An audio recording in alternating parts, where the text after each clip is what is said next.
Tomatoes are easily the most popular backyard crop, and they are fairly easy to grow. Good morning and welcome back to my channel. In this video, I will discuss some important aspects for having a healthy crop of tomatoes. Whether you start your tomatoes from seeds and then transplant them, or you buy starter plants and transplant them, the soil and nutrient requirements are the same. Your soil should have nitrogen, phosphorus, potassium, potash, calcium, and magnesium. In addition, other minerals can be added as well.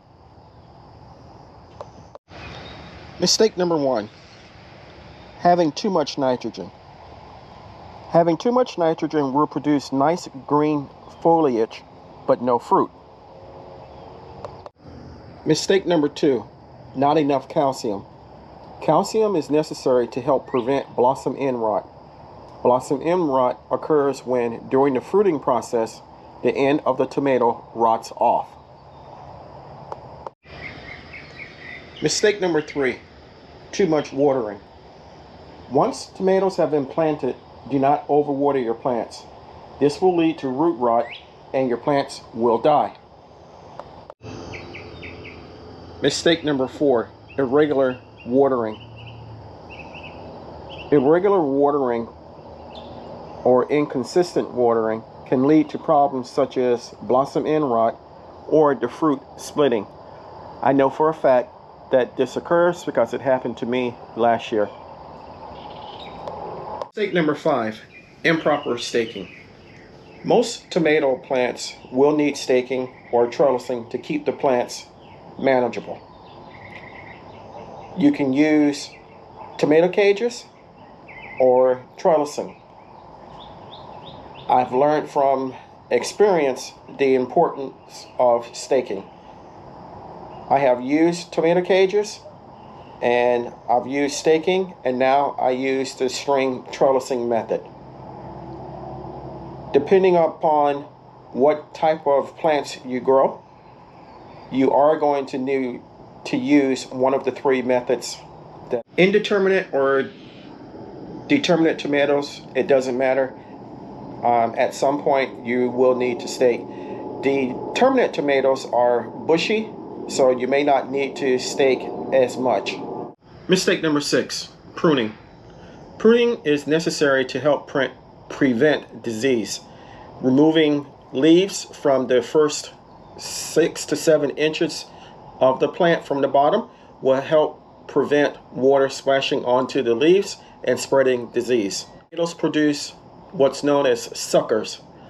These suckers will grow and make the plant very difficult, and they will produce fruit. So it is recommended that you remove the suckers when you see them. However, this is different when it comes to determinate tomatoes. Determinate tomatoes are a bush type tomato, so if you prune off your suckers, you're not going to get as much fruit and the plant may die. With indeterminate tomatoes, you can pinch them back when they first grow the first 6 to 7 inches in height, and that will help them to become more compact and promote lateral growth. Your tomatoes also helps with the airflow. It helps to reduce the risk of pests, and it improves the overall health of the plant. Review of the 6 most common mistakes, or at least the ones that I made. Number one, having too much nitrogen. You will have a very green plant but very little fruit. Nitrogen is needed, but you should focus more on phosphorus, using bone meal. That will help produce good root growth, which will help with the fruit sitting. Mistake number two, not enough calcium. Too little calcium causes blossom end rot on your fruit. Mistake number three, too much watering. watering too much, uptake the water to their leaves like they should, and the plant will die.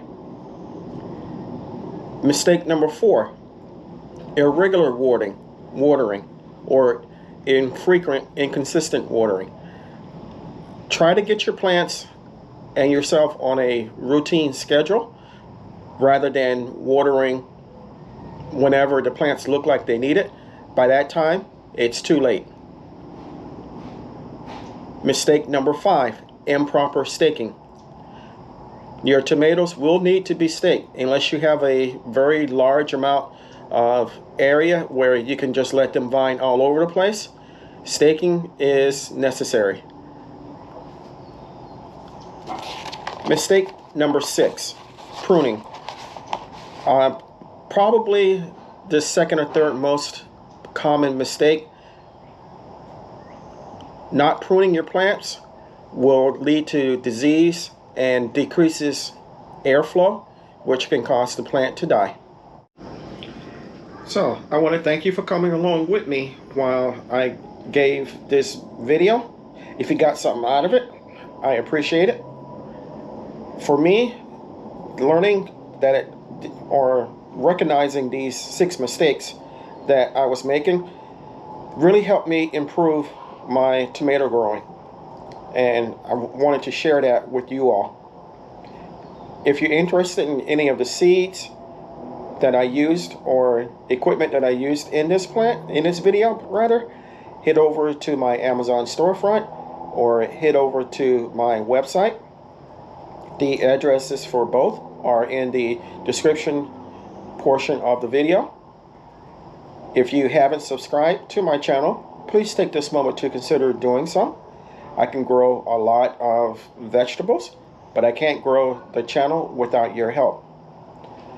And while you're doing that, head over to my Facebook site, Small Space Gardening, where you can intermingle with people such as myself and yourself that have a love of gardening, and you can learn from each other and just meet new people.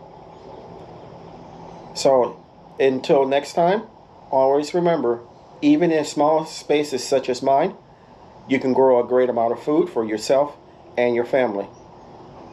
Stay strong, stay blessed, and grow, grow, grow.